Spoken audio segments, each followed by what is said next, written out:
bénissons le Seigneur encore une fois, c'est l'après-midi. Pour nous avoir donné l'opportunité de venir encore une fois. C'est la première fois que les gens me voient.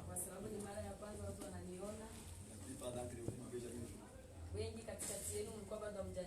Je suis un étranger. Mais je sais que Dieu fera grâce pour ce peu de temps que nous puissions nous comprendre. Parce que l'évangile que nous portons, ce n'est pas un évangile que tout le monde aime. Et surtout dans ces derniers temps, le temps où les fondements sont renversés. Et nous sommes là pour ramener les fondements à sa place. Voilà pourquoi notre bien-aimé Salomon avait dit que ne déplacez pas les bornes que les anciens ont placées.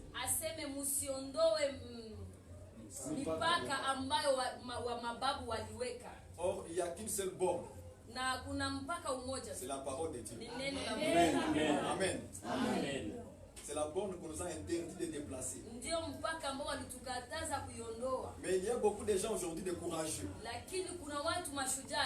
On commence à déplacer les bornes et introduit d'autres bornes qui ne sont pas celles de Dieu. Dieu a placé les bornes par les prophètes. Et chaque prophète venait parler de la part de Dieu pour mettre des bornes en Israël.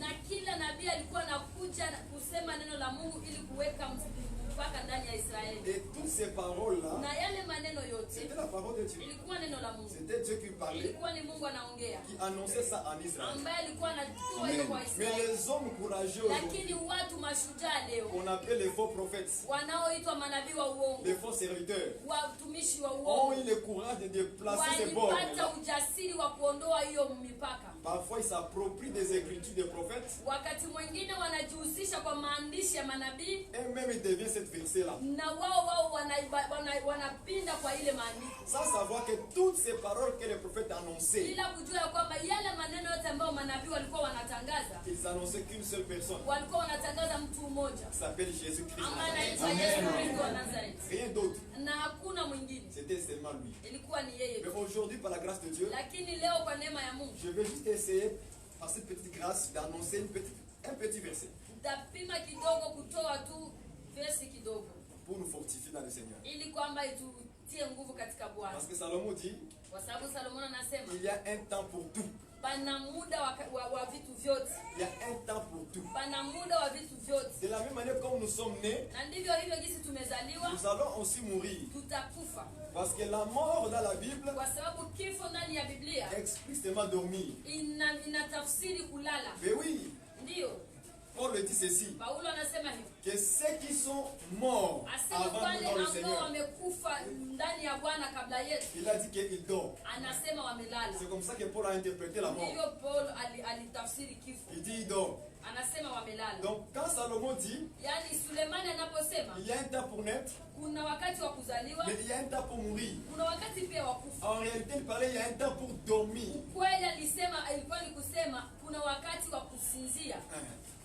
Il y a un temps pour dormir. Voilà pourquoi quand nous marchons dans le Seigneur, nous avons la pensée de mourir un jour. Parce que celui qui dort, il se repose. Or, Apocalypse dit ceci, que ceux qui ont travaillé dans le Seigneur, qui sont morts dans le Seigneur, il dit il se repose pour le travail. Nous aussi, nous allons nous reposer du travail. Mais la question qui se pose, quel travail nous avons fait? Paul encore interprète, il dit, travaillez pour votre salut. Et Jésus a dit encore, ne travaillez pas pour la nourriture qui périsse, mais travaillez pour la nourriture de la vie éternelle. Amen. Donc c'est un travail que nous faisons. Donc celui qui travaille pour le salut, selon Dieu, il est en train de travailler. Voilà pourquoi nous allons prendre une écriture dans la Bible. Dans Exode 20. Kutoka sura yake ya 12. Prenons ça. Kamate hiyo. Exode 20. Kutoka 20. 8 à 11. Mstari wake wa 8 mpaka 11. Tunasoma kitabu cha Kutoka 20. Amen. Sura yake ya 8. Ndio. Tunasoma sura ya 8 inasema hivi. Tunasoma katika jina la Yesu Kristo. Amen.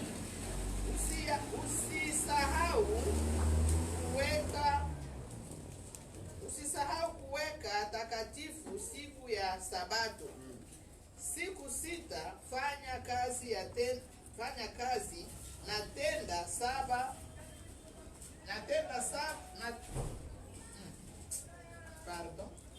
Usisahau kuweka takatifu siku ya Sabato. Siku 6 fanya kazi na tenda mambo yako yote, lakini siku ya 7 ni Sabato ya Mungu kwako. Siku hiyo usifanye kazi yoyote, wewe wala mwana wako wala binti wako wala mtumwa wako wala mjakazi wako wala nyama yako wala kufugwa wala mgeni anayekuwa katika nyumba yako. 11. Maana kwa siku 6 mimi Mungu niliumba mbingu na nchi, bahari na vyote vinavyokuwa ndani yake. Kisha nikampumzika siku ya 7. Kwa hiyo mimi Mungu nilibariki siku ya Sabato nikaitakasa. 12. Uwaheshimu 11.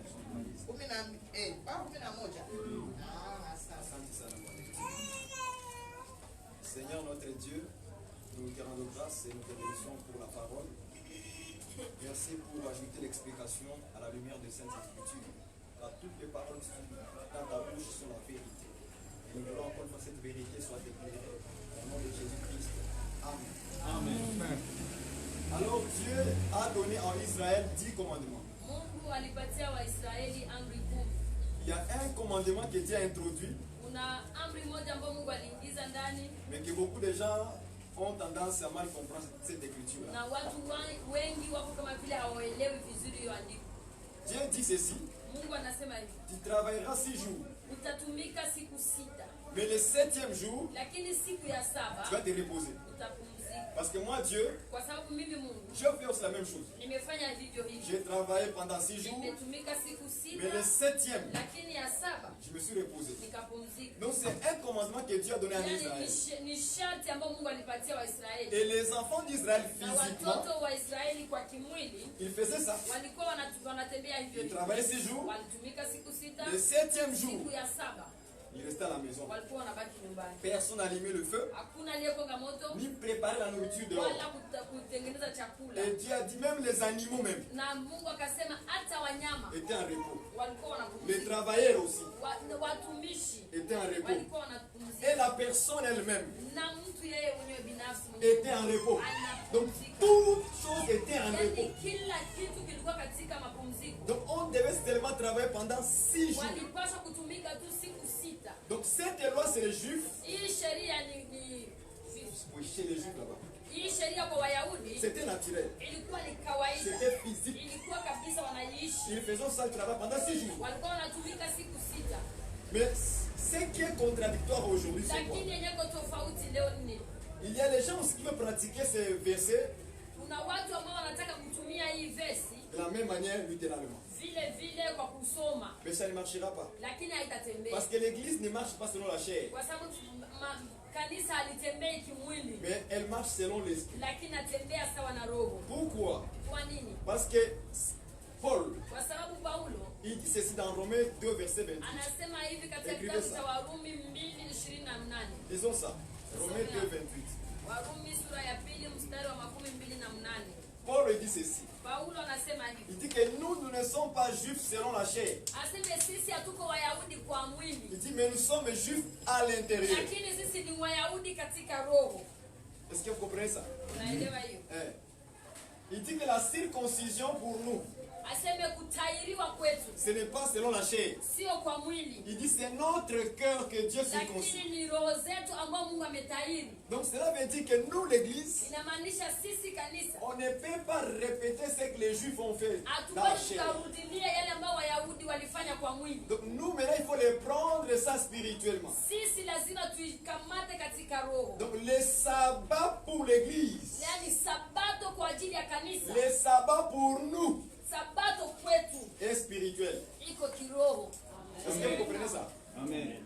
Selon ce que Paul dit, nous sommes aussi Israël, mais pas Israël selon la chair. À l'intérieur de nous, spirituellement, nous sommes aussi des juifs. Voilà pourquoi moi je dis souvent aux gens, je suis juif. Les gens me disent, toi tu es noir. Tu n'es pas juif. Il n'y a pas de juifs noirs. Moi je lui dis, tu n'as pas compris. Je ne suis pas juif selon la chair, mais je suis juif selon Dieu à l'intérieur. Donc là où tu es là, si tu es un enfant de Dieu, tu es juif. Tu es mon frère juif selon l'écriture. Donc ces versets d'Exode 20 doit aussi s'accomplir dans nos vies. Mais comment nous allons faire le sabbat? C'est ça la question, comment on va le faire? Parce qu'ils ont pratiqué ça. Il faut que nous aussi nous pratiquions ça. Maintenant, nous, ce n'est pas selon physique. Parce qu'il y a une contradiction entre les deux religions. Chez les juifs, c'est samedi. Chez les catholiques, c'est dimanche. Ça devient contradictoire. Or, tout ce que Dieu parlait dans la Bible, il parlait en parabole. Il parlait en code. Donc, il faut qu'on puisse décoder. Or, pour décoder, il faut expliquer. Donc, nous aussi, aujourd'hui, on doit travailler pendant 6 jours. Donc nous avons que 6 jours à travailler. Parce que le 7e jour, quand ça va arriver, nous allons nous reposer. Nous aussi on travaille 6 jours. Donc nous avons une période de 6 jours pour travailler. C'est ça que Dieu a dit. Tu travailleras pendant 6 jours. Moi aussi pendant 6 jours, Dieu, j'ai créé le monde. Mais le 7e jour que c'est arrivé, j'ai arrêté le travail. Donc nous aussi nous aurons un temps où le travail sera arrêté. On va rentrer dans le repos. Le 7e jour. Est-ce qu'on est tous d'accord? Vous comprenez ça? Oui. Moi je veux que vous puissiez comprendre. C'est les Écritures si on ne comprend pas. C'est comme ça que beaucoup des hommes de Dieu, on nous a interprété ça littéralement. Or ça ne marche pas comme ça. Que Dieu ajoute l'explication à la lecture. Donc l'église a 6 jours de travail. Mais c'est quoi le travail que nous faisons? Écrivez ça, écrivez ça. Philippiens, prenons ça rapidement. Philippiens 2:12. Lisons ça rapidement. Voici le travail que nous faisons pendant 6 jours.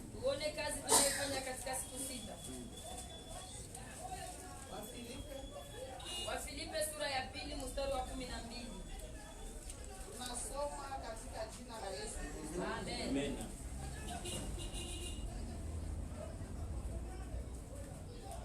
Basi wapendwa wangu,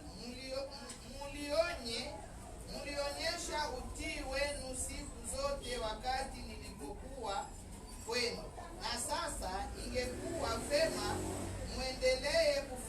vile katika siku hizi mnapokuwa mbali nanyi. Mtumike kwa ajili ya wokovu wenu kwa oga na kutetemeka. Amen. Amen. Amen. Donc Paul dit travaillez pour votre salut. Paulo anasema tumikeni kwa ajili ya wokovu wenu. Travaillez. Tumikeni. Mais pour travailler pourquoi? Tumike kwa Il nini? dit pour le salut. Anasema kwa ajili ya wokovu. Donc les 6 jours que Dieu parlait qu'on va travailler, Yaani zile siku 6 ambazo Mungu alisema tutatumika. Paul dit c'est travailler pour le salut. Paulo anasema ni kutumika kwa ajili ya wokovu. Donc on doit travailler pendant 6 jours Yaani tunapaswa tutumike siku 6 pour le salut. juu ya wokovu. C'est ça le travail de l'église Ndio aujourd'hui. kazi ya kanisa siku ya Donc leo. chacun de nous a le devoir de travailler Yaani rapidement. kila mmoja wetu iko na kazi ya kutumika kwa haraka. Parce que nous avons que 6 jours à Kwa travailler. sababu tuna siku 6 tu za kutumika. Et on travaille pourquoi? Na tunatumika kwa nini? C'est pour le salut. Kwa ajili ya wokovu. Est-ce que vous comprenez ça? Amen.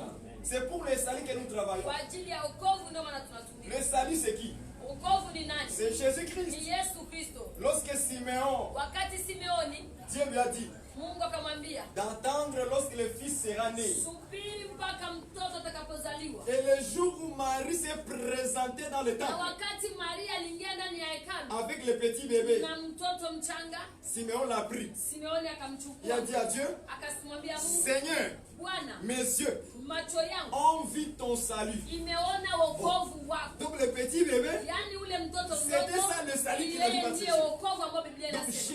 Jésus-Christ, Yesu Kristo c'est notre salut. ndio wokovu wetu. Mais Jésus aujourd'hui c'est quoi? Na Yesu leo ni nini? C'est la parole. Ni neno. C'est l'évangile qu'on vous prêche. Ni injili ambayo tunawapatia. C'est dans l'évangile Ndani ya injili que Dieu appelle ça le salut des Mungu hommes. anaita wokovu Donc wa watu. si tu crois à Yaani l'évangile, kama unaamini injili, si tu crois à la parole kama de Dieu, unaamini neno la en Mungu, réalité, kwa kweli tu crois au salut de Dieu. unaamini katika wokovu wa Mungu. Est-ce que vous comprenez ça? Oui. Donc le travail que nous faisons pendant 6 jours, Yaani kazi tunayofanya ndani ya siku nous 6 travaillons pour le salut. tunatumika kwa ajili ya wokovu. Nous travaillons pour l'évangile. Tunatumika kwa ajili ya injili. La parole qui sauve.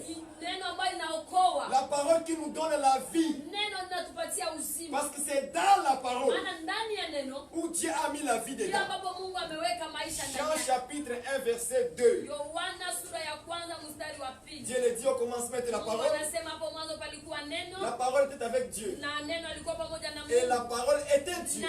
Na neno ilikuwa ni Mungu. J'aime le verset 2. Napenda verse ya pili. En elle Ndani yake était la vie. palikuwa uzima. Donc dans la parole, Yaani ndani ya il neno y a la vie pana dedans. uzima Donc ndani yake. si tu crois cette Yaani parole, kama ukiamini hiyo neno donc tu reçois la vie. unapokea Donc uzima. le salut de Dieu Wokovu wa Mungu contient la vie dedans. iliko ndani uzima. Est-ce que vous comprenez ça? Amen. Voilà pourquoi nous travaillons. Ndio kwa sababu tunatumika. Nous travaillons pour ça, bien-aimés dans le Seigneur. Tunatumika kwa ajili ya hiyo ndugu. Ne vous laissez pas faire. Msijiachilie. Il faut travailler. Lazima mtumike. Parce que nous avons que 6 Kwa jours sababu à tuna travailler. siku 6 tu za kutumika. Après ces 6 Baada jours-là, ya hizo siku 6 Dieu a interdit de travailler. Mungu alikataa msitumike Ça tena. veut dire quoi? Inamaanisha nini? C'est la fin du salut aux Itakuwa hommes. mwisho ya wokovu ndani ya C'est wanadamu. la fin de l'évangile. Itakuwa mwisho wa injili. C'est la fin de la Ni grâce. mwisho wa neema. Il Amen. n'y aura plus de prédication sur la terre. Itakuwa tena mafundisho ndani ya Parce que dunia. le peuple qui a travaillé 6 Maana jours, taifa ambayo imetumika siku 6 Dieu lui a dit de rentrer dans le Mungu 7e alishawaambia waingie katika siku ya et se 7 reposer. na De wapumzike. ne pas travailler. Wasitumike De tena. ne pas prêcher la parole. Wasihubiri tena neno. Est-ce que vous comprenez? Amen. Donc c'est très dangereux ça. Yaani ni iko boga sana. Très Natisha. dangereux. Natisha.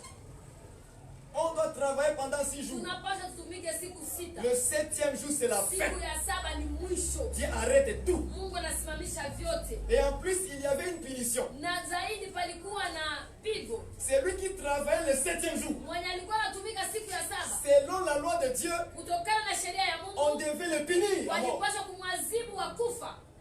Est-ce que vous comprenez ça? Mnaisikia hii? Parce qu'il désobéit à Dieu. Kwa sababu hakumtii Mungu. Il devait se reposer aussi. Alipaswa kumuzike. Je me rappelle une histoire dans la Bible. Nakumbuka habari moja ndani ya Je sais que Biblia. vous lisez trop la Bible. Najua mnasomaka sana Plus Biblia que moi. zaidi yangu. Dans la Bible de Nombre, je pense. Katika kitabu cha Hesabu Nombre. Ça. Ok. Il y avait un homme palikuwa mtu qui avait ramassé du bois le jour du sabbat. ambaye aliokota makuni siku ya Sabato. Vous connaissez ces versets là? Unajua hiyo verse? Histoire. Hiyo habari mnaijua? Mnakumbuka? Anda kulokota kuni, il a ramassé du bois le jour du sabbat. Alilokota makuni siku ya Sabato. Moïse a dit ceci. Musa akasema hivi. Attendez que je puisse aller parler à Dieu un peu. Ngoje kwanza niende nimuulize Mungu nisikie atasema nini, ataamua nini. Qu'est-ce que Dieu a dit? Mungu aliamua nini? Fais sortir cet homme. Aseme mtoa huyo mtu. Que le peuple lapide. Watu wampige kwa mawe. Est-ce que vous voyez ça? Donc il y avait une punition des morts ces jours-là. Yaani palikuwa na adhabu ya kifo kwa yule mtu. Je vais expliquer un peu ça. Nataka nitafsiri vizuri hapa. Parce que prophétiquement parlant, Katika unabii pale, ces versets expliquaient que Jésus-Christ lui-même. ile verse ilikuwa inamsema Yesu Kristo peke Parce yake. que Jésus-Christ était un troublant. Yesu Kristo alikuwa mtu wa kuchanganyisha. C'est comme ça qu'il troublait les Juifs. Ndio kisa alikuwa anachanganyisha Wayahudi. Là où Dieu a interdit de travailler le 7e jour, Mungu alikuwa anakatala wasitumike siku lui, ya saba. Jésus travaillait ce Yeye jour. Yesu anatumika ile siku. Yes. Est-ce que vous connaissez ça? Amen. Pour contredire les hommes. Kwa kuchanganya watu. Alors lui, il travaillait le jour du sabbat. Yeye alikuwa anatumika siku ya saba. Alors le juif disait ceci. Wayahudi wanasema. Mais toi, nous avons 6 jours que Dieu a dit. Kuna siku sita ambazo Mungu amesema. Mais toi, le 7e jour. Wewe sana Non, siku non, ya non, non. saba hapana. Cet homme n'est pas digne. Huyu Mungu huyu mtu huyu Il désobéit Moïse. Mungu mkosa adabu na mdharau hata Musa. Il désobéit Moïse. Unamdharau. Ce n'est pas un homme de Dieu ça. Huyu sio mtu wa Mungu. Est-ce que vous comprenez ça? Amen. Maintenant, pourquoi Jésus travaille le 7e jour? Kwa sababu gani Yesu alikuwa anatumika siku ya Donc, saba? cet homme Huyu mtu qui est sorti le jour du sabbat ambaye alitoka siku ya Sabato pour aller ramasser du bois akaenda kuokota kuni et on l'a pris, na on wakamchukua l'a tué. wakamuua. C'était Jésus-Christ. Ilikuwa ni Kristo. Est-ce que vous voyez ça?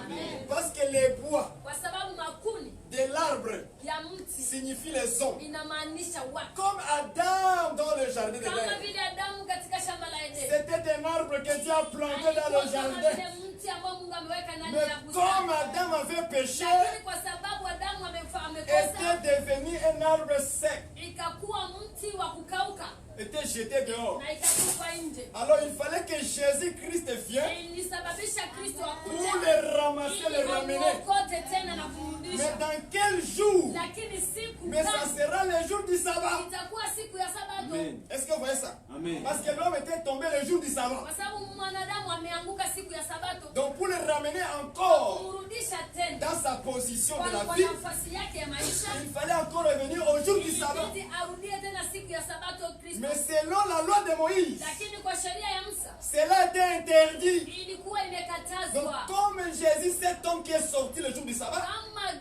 Yesu ni yule mtu ambaye ametoka siku ya Sabato, il est parti prendre Adam, akaenda kumchukua Adamu le bois, ambao ni ile pour kuni le sauver, ili on kumwokoa l'a attrapé. na wakamkamata. C'est comme ça que Jésus-Christ aussi Na était ndivyo mort le hivyo jour du Kristo sabbat. alikufa siku ya Sabato. Est-ce que vous comprenez ça? Amen. Et on l'a lapidé. Na wakampiga Et il était mort. na C'est akakufa. à cause de notre Ni péché. kwa sababu ya dhambi zetu. Parce qu'il a porté nos péchés Kwa sur la sababu croix. alibeba dhambi zetu msalabani. Ça, c'était dans le sens prophétique. Hii ilikuwa katika hali ya unabii. Donc, selon Dieu, Yaani tokana Mungu, c'est lui qui va aller travailler le 7e jour, yule ambaye ataenda kutumika siku ya Sabato sera lapidé. atapigwa au wawe kwa mawe. Est-ce que vous comprenez ça? Amen. Voilà pourquoi après les 6 jours, Ndio kwa maana baada ya siku sita il n'y a plus de travail à faire. hakuna tena kazi ya kutumika. Mais là, c'est quoi les sabbats? Sabato ni nini? Pas selon nos pensées. Moi, je Hapana, n'aime pas sasa ça. na akili zetu Moi, sipendi hivyo. je n'aime pas ça. Sipendi hivyo. Parce que quand on veut expliquer quelque chose de la part de Dieu, Wakati unataka kutafsiri mambo ya Mungu, il faut que tu expliques selon la Bible. lazima uitafsiri sawa na maandiko Il ne Biblia. faut jamais aller voir les dictionnaires. Hapana kwenda kutafuta ile mavitabu. Hapana. Non, non, non.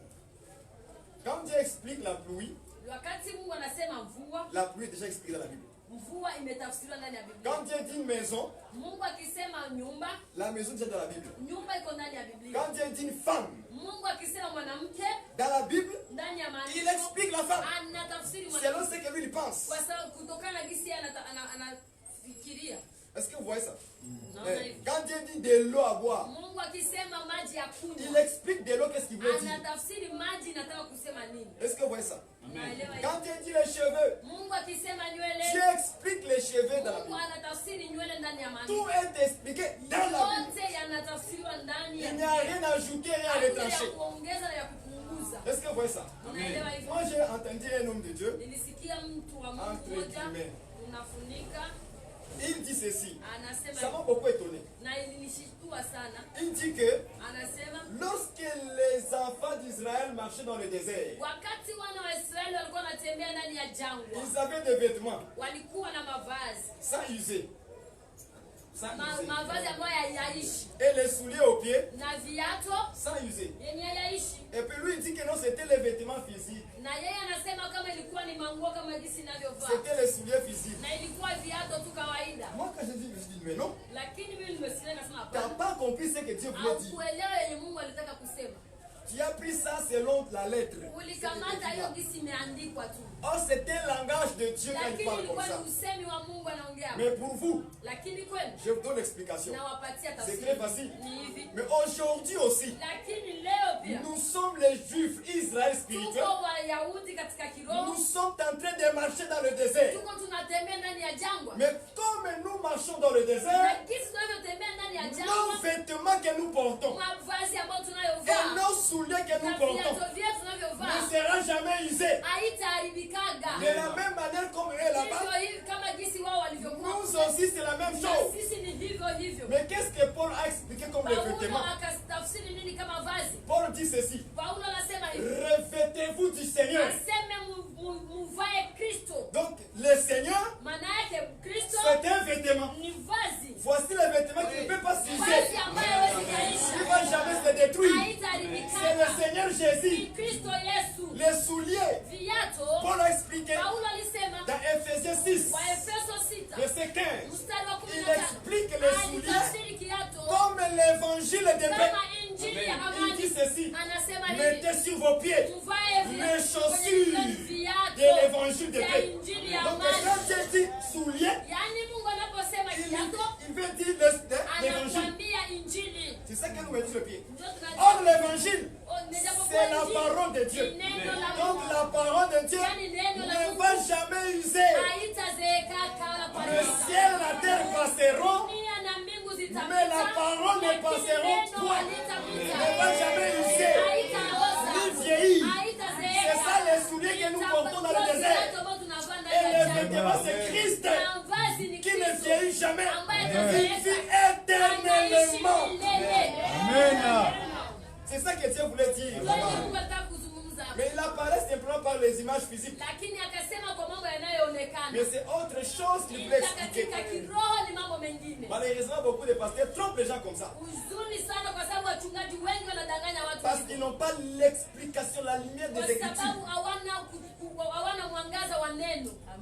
Est-ce que vous comprenez ça? Amen. Donc aujourd'hui, Leo si tu as Christ en toi, kama uko na Kristo c'est ndani un yako, vêtement que tu portes. unavaa Si tu vazi. as l'évangile de paix, Kama una injili ya c'est amani, les souliers que tu portes. ni kiatu Et unavaa. spirituellement, quand tu Na marches, katika kiroho les unapotembea, sorciers, uchawi ils voient ça spirituellement. analiona Ils katika savent que lui, il a des anasema souliers. Mungu ana viatu, Lui, il a les Mungu vêtements. ana vazi.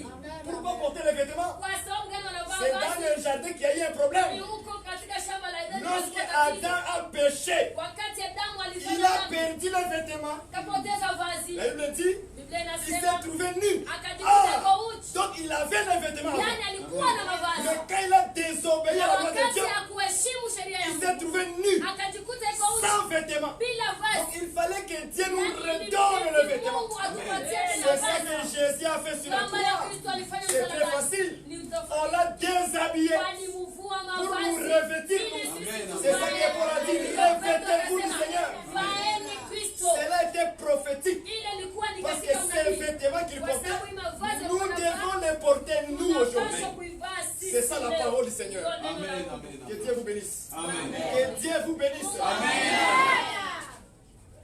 C'est comme ça qu'on explique les Écritures. Hivyo ndivyo wanavyotafsiri maandiko Pour amener la lumière au peuple de Dieu. ili kuleta nuru kwa Maintenant, watu. cherchons le 7e jour. Tutafute siku ya saba. Cela signifie quoi? Inamaanisha Parce que Dieu lui-même s'est reposé. kwa sababu Mungu yeye Vraiment, mwenyewe- parfois Dieu nous complique. kwa wakati mwingine Mungu anatuchanganya. Dieu dit il s'est reposé lui aussi. Mungu anasema alipumzika siku ya Mais saba. Dieu est esprit. Lakini Mungu ni roho. Est-ce que vous comprenez ça? Tunaelewa hiyo. Comment est-ce que l'esprit va se reposer? Itawezekanaje roho ipumzike? Ça doit être difficile à expliquer. Comment est-ce que l'esprit peut se reposer? Itawezekanaje roho ipumzike? Et il dit que vous aussi, na nasema na ninyi reposez-vous le 7e jour. mupumzike siku ya saba. Donc lorsqu'on va arriver au 6e jour, Yani tutakapofika siku ya donc sita on commence déjà à voir que le 7e arrive bientôt tunaanza demain. kuona kama kesho pale siku ya saba inafika. Le 7e jour arrive. Siku ya saba inafika. Et je vous dis que le 7e jour Na nawaambia siku ya saba arrive. inafika. Cherchez le 7e jour. Tutafute siku ya saba. Hébreux 4. Waebrania sura ya 4.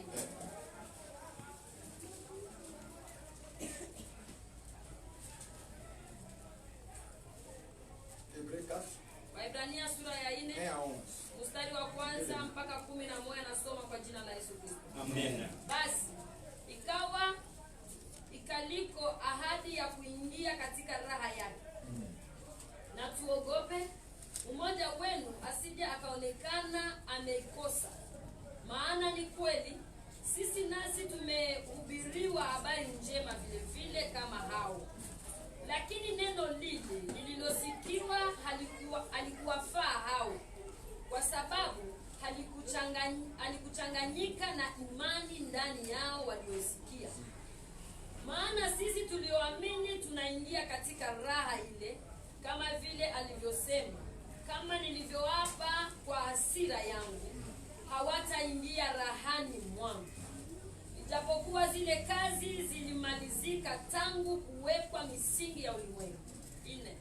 Kwa maana ameinena siku ya saba mahali fulani hivi: Mungu alistarehe siku ya saba, akaziacha kazi zake zote. 5. Na hapa napo hawataingia rahani mwangu. 6.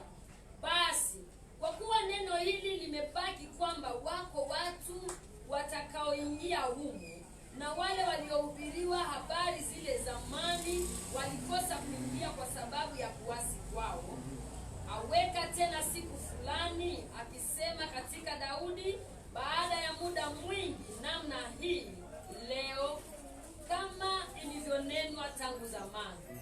Leo kama mtaisikia sauti yake, msifanye migumu mioyo yenu. 8. Kwa maana kama Yoshua angaliwapa raha, asingalinena siku nyingine baadaye. 9. Basi imesalia raha ya Sabato kwa watu wa Mungu. 10. Kwa maana yeye aliyeingia katika raha yake amestarehe mwenyewe katika kazi yake, kama vile Mungu alivyostarehe katika kazi zake. 11. Basi na tufanye bidii kuingia katika raha ile, ili kwamba mtu yeyote asije kaanguka kwa mfano huo wa kuasi. Amen. Amen. Amen.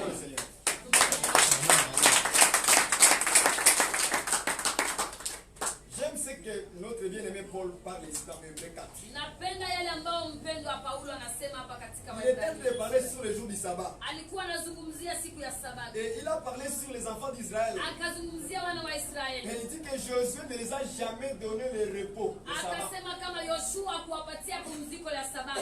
Est-ce que vous voyez ça? Mais je veux que vous souligniez le verset 9. Nataka mtie mstari kwa hiyo mstari wa 9. Lisez encore le verset 9. Tusome tena mstari wa 9. Qu'est-ce que la Bible dit? Tusikie Biblia nasema nini. Narudia nasoma kwa jina la Yesu. Amen. Basi imesalia raha ya Sabato kwa watu wa Mungu. Amen. Amen.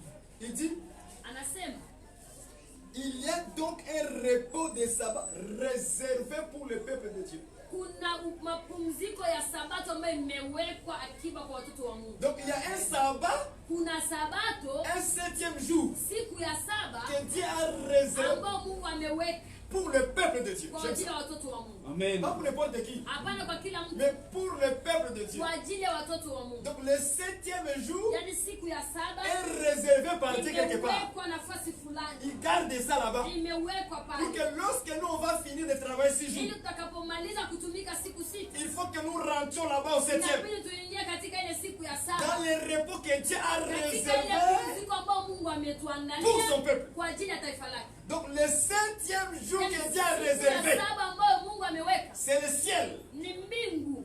Amen. Amen. Est-ce que vous comprenez ça? Amen. Donc après avoir travaillé 6 jours, Baada ya kutumika siku sita, il faut que nous rentrions au ciel lazima turudie mbinguni en repos kupumzika au 7e siku jour. ya saba. Parce que Dieu a réservé ça. Il a gardé pour nous. C'est ça le 7e jour. C'est le ciel. Là où Dieu s'est reposé. Là où Dieu demeure. Aujourd'hui, il ne travaille plus. Est-ce que vous comprenez ça? Amen. Donc le repos que nous avons aujourd'hui, ce n'est pas un repos, un sabbat physique comme ça. Le samedi ou le dimanche. Non, non. Ça sera le ciel. C'est là qu'on va se reposer, on ne travaillera plus là-bas. Parce que l'écriture dit, là-bas il n'y a plus de travail. Il n'y a plus la mort. Il n'y a plus la faim. Il n'y a rien qu'on fera là-bas. Nous serons seulement dans la joie. Voilà pourquoi on appelle ça repos. Parce que là on ne travaille plus. Est-ce que vous voyez ça? Amen. Or le 7e jour, quand nous lisons dans Genèse chapitre 2, regardez très bien, la Bible dit ceci. Que Dieu sanctifia le 7e jour. Vous comprenez ça? Amen. Donc le 7e jour, c'est une journée sanctifiée. C'est une journée sainte. Donc ceux qui vont rentrer là-bas aussi, ce sont les saints. Amen. Amen. Amen. Est-ce que vous comprenez ça? Amen. Voilà pourquoi on a travaillé pendant 6 jours. Pour notre salut, on s'est sanctifié par la parole. Parce que c'est la parole qui nous sanctifie. Amen.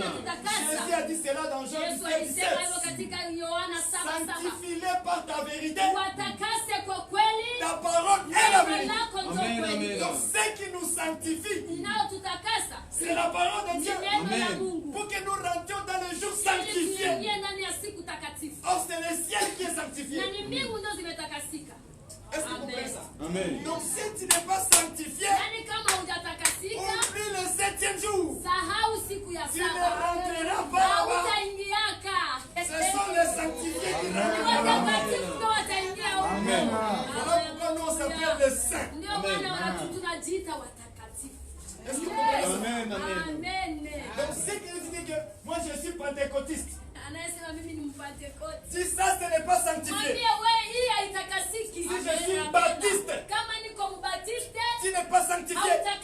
Parce que Dieu ne connaît pas ni les pentecôtistes, ni les méthodistes, ni les baptistes, ni qui que ce soit de l'église. Mais il connaît les saints, les sanctifiés. C'est ça qu'il connaît. Moi je suis étonné devant les gens.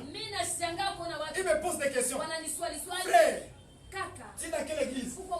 Je dis mais quelle église je vais être dans? Je suis dans l'église de Jésus-Christ. C'est là où je suis. Il dit ah moi je suis pentecôtiste. Je dis ça c'est toi. Je comprends qu'on n'a pas le même évangile. Parce que l'évangile des apôtres, ils n'ont jamais prêché ces choses-là.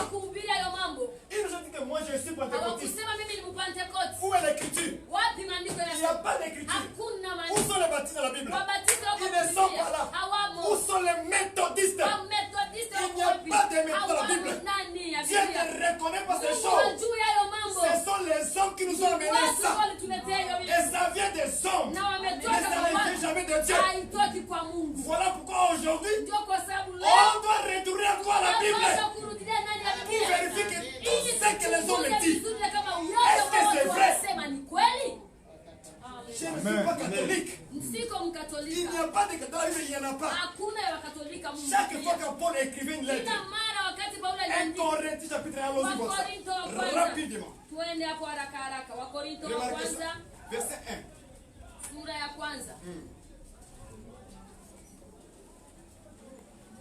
C'est que Paul appelait les gens, les chrétiens, comment il les appelait? Pentecôtistes, baptistes. Mstari wa kwanza nasoma kwa jina la Yesu. Paulo aliitwa kuwa mtume wa Yesu Kristo kwa mapenzi ya Mungu. Na Sostene ndugu yetu kwa kanisa la Mungu lililoko Korintho. Wale waliotakaswa. C'est que des sanctifiés. C'est comme ça que l'apôtre Paul a parlé. Continue. Wale waliotakaswa katika Kristo. Katika Pentecôtiste, hein? OK, vas-y, continue. Walioitwa wawe watakatifu. Qui sont appelés comment? Watakatifu. Non, baptiste. Non. Catholique. Pentecôtiste. Watakatifu. Être appelé à être saint. Watakatifu. C'est comme ça que les apôtres parlaient. Mais moi je suis étonné aujourd'hui. Nashangaa leo. Tu es dans quelle église? Uko Je suis dans quelle église? Unataka nikuwa mkanisa gani? Dans quelle église que je sois? Wewe unataka nikuwa mkanisa? Que je sois où? Nikuwe wapi? Vous voyez comment les hommes ont amené des dogmes, hein, des histoires. Watu wameleta mahabari. Ils ont introduit ça dans l'évangile. Wakaingiza ndani ya Et les gens ont cru en ça. na watu wakaiamini hiyo. Donc, et vous verrez les gens en train de se battre entre eux. Na unakutana watu wanapigana wao kwa wao. Un baptiste Mbatiste ne peut pas rentrer chez les pentecôtistes. hawezi kuingia ndani ya Wapentekoste. Division. Hii ni Or, la division dans la Bible, na kuachana ndani ya c'est l'œuvre de Biblia la chair. ni kazi ya mwili. Et l'apôtre Paul a dit ceci. Na Paulo Que amesema celui qui marche selon la chair anayetembea kama ne mwili peut pas hériter le royaume des hawezi cieux. akairithi ufalme wa Mungu. Un catholique ne Mkatolika peut pas jamais venir chez Baptiste hawezi akaingia kwa Wabatista ou dans les orthodoxes. wala Mwaorthodoksi. Chacun croit en ce qu'il croit. Kila mtu anaamini yale ambayo ameamini. Non, moi je suis catholique. Oh, mimi ni C'est pas mon frère. Mkatolika, sio ndugu yangu huyu. Il parle de Jésus. Anasema Kristo Il parle de Jésus. na huyu Mais ils anasema sont Kristo, divisés. lakini Est-ce wamekatana. que Christ est divisé? Sasa Kristo amegabuliwa.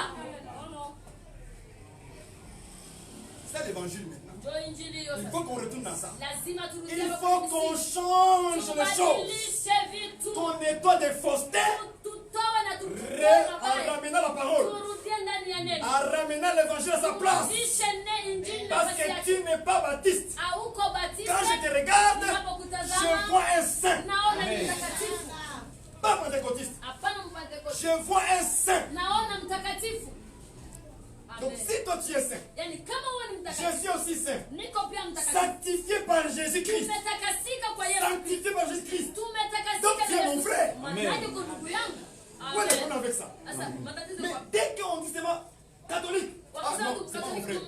On fuit déjà. Hapana kwa watu. Est-ce que vous voyez ça? Amen. C'est ça que nous, on est en train de détruire aujourd'hui. Hii ndio sisi tuko tunakataa De ramener le cœur des enfants de Dieu à la parole. turudishe mioyo ya watoto wa Mungu kwa Quand neno. l'apôtre Paul parlait aux enfants de Wakati Dieu, mtume Petro Paulo alikuwa anasema na il watoto wa ne Mungu, disait jamais des dénominations. hakukuwa anasema majina. Vous êtes sanctifiés par Jésus-Christ. Mumetakasika kwa Yesu Kristo. Vous êtes des saints. Mungu watakatifu. Point barre. Basi L'église du Seigneur, c'est du Seigneur. kanisa la Bwana ni la Bwana. Et moi, je suis étonné aujourd'hui. Na leo nashangaa sana. L'église de Jésus-Christ, Kanisa la Yesu Kristo on a donné tellement de noms. walishaipatia majina mengi. Église de nouvelle vie. Kanisa maisha mapya. Église de premier, septième du jour, je ne sais pas comment. Kanisa la kwanza kwa siku ya saba. Ah non, non, nous on est de l'église orthodoxe. Orthodox. Mais imaginez-vous, Ujifikirie ma femme à moi, mke wangu mimi elle portera quel nom? atakamata jina la nani? Voilà, Atakamata jina la mume wake. elle va porter mon nom. Atachukua Donc jina la la mume wake. femme porte toujours le nom du mari. Yaani mke anabebaka ni jina la mume wake. Voilà pourquoi dans la Bible Na aussi, ndio maana ndani ya Biblia l'église c'est l'épouse de Christ. kanisa ni bibi harusi wa Kristo. Donc l'église Yaani kanisa doit porter le nom de Jésus. inapaswa kubeba jina la Kristo. Voilà pourquoi Paul dit, Ndio maana Paulo anawaambia l'église est de Dieu. kanisa la Mungu Est-ce que vous voyez ça? Amen. C'est l'église de Dieu. ni kanisa la Mungu. L'église de Jésus-Christ. Kanisa la Yesu Ou Kristo l'église du Seigneur. wala kanisa la Bwana. Les apôtres, Mitume lorsqu'ils parlaient de l'église, walipozungumzia kuhusu ils kanisa disaient ceci. walikuwa nasema hivi. L'église de Dieu qui est à Corinthe. Kanisa la Mungu lenye kuwa Donc Korinto. aujourd'hui, Yaani leo l'église de Dieu qui est à Bujumbura. kanisa la Mungu lenye kuwa Bujumbura. C'est comme ça qu'on doit dire. Amen. Est-ce que vous voyez ça? Amen. Et les hommes de Dieu ont allé plus loin encore. Na watu wa Mungu wameenda mbali pia sana. Ministère Barwani Ministries. Barwani Ministry. Ministère de Barwani. Donc l'église maintenant porte mon nom à moi un nom. Manake kanisa linakamata jina lake, jina langu Ça mimi nous mwanadamu. condamnons. Hiyo tunaipika Les marufuku. apôtres n'ont jamais parlé comme ça. Mitume hawakuwahi kusema hivyo. Parce qu'ils savaient que l'épouse de Christ Kwa sababu walijua bibi harusi appartient qui à Christ lui-même. ni wa Kristo tu. Mais tout est venu Barwani Ministries maintenant. Sasa ilitoka wapi ministeri ya Barwani? Tous les hommes. Watu wote Ministry, Paul Ministries, huduma ya Paulo, Petro Ministries. huduma ya Petro. Oh, Bunyangere Ministries. Vraiment.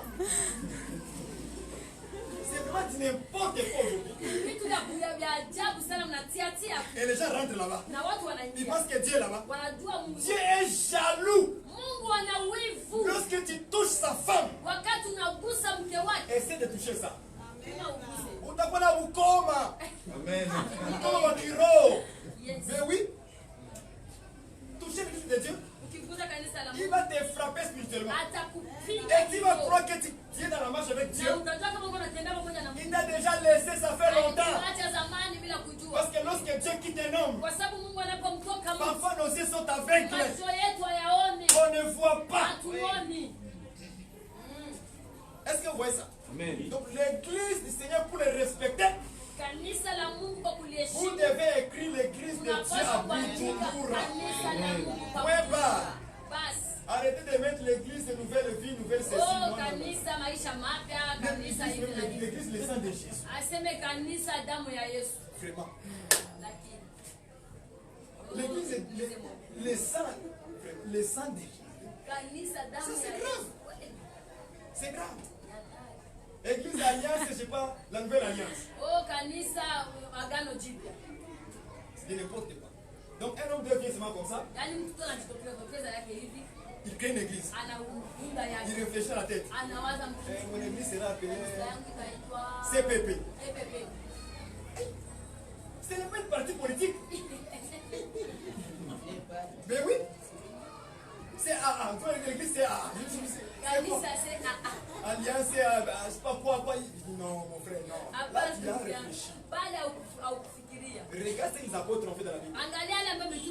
Lisez Apocalypse 2-3. Chaque premier verset. Lis seulement le premier verset, tu vas voir comment Dieu, même Jésus même. Regarde ce qu'il a dit là-bas. Juste le premier verset, chaque premier verset qu'il parlait. Dans les 7 églises là, qu'est-ce qu'il disait? Ah, l'église qui est en Éphèse. Donc écrit à l'ange de l'église en Éphèse. Jésus n'a pas dit écrit à l'église pentecôtiste. Je n'ai pas dit ça. Ça c'est même lui qui parle, le maître lui-même, le mari. Lui-même il parle. Il dit à Jean, écrit à l'ange de l'église d'Éphèse. Écrit à l'ange de l'église de Laodicée. Donc le maître il appelle ça l'église. Mais nous aujourd'hui, on ajoute l'église FCAA.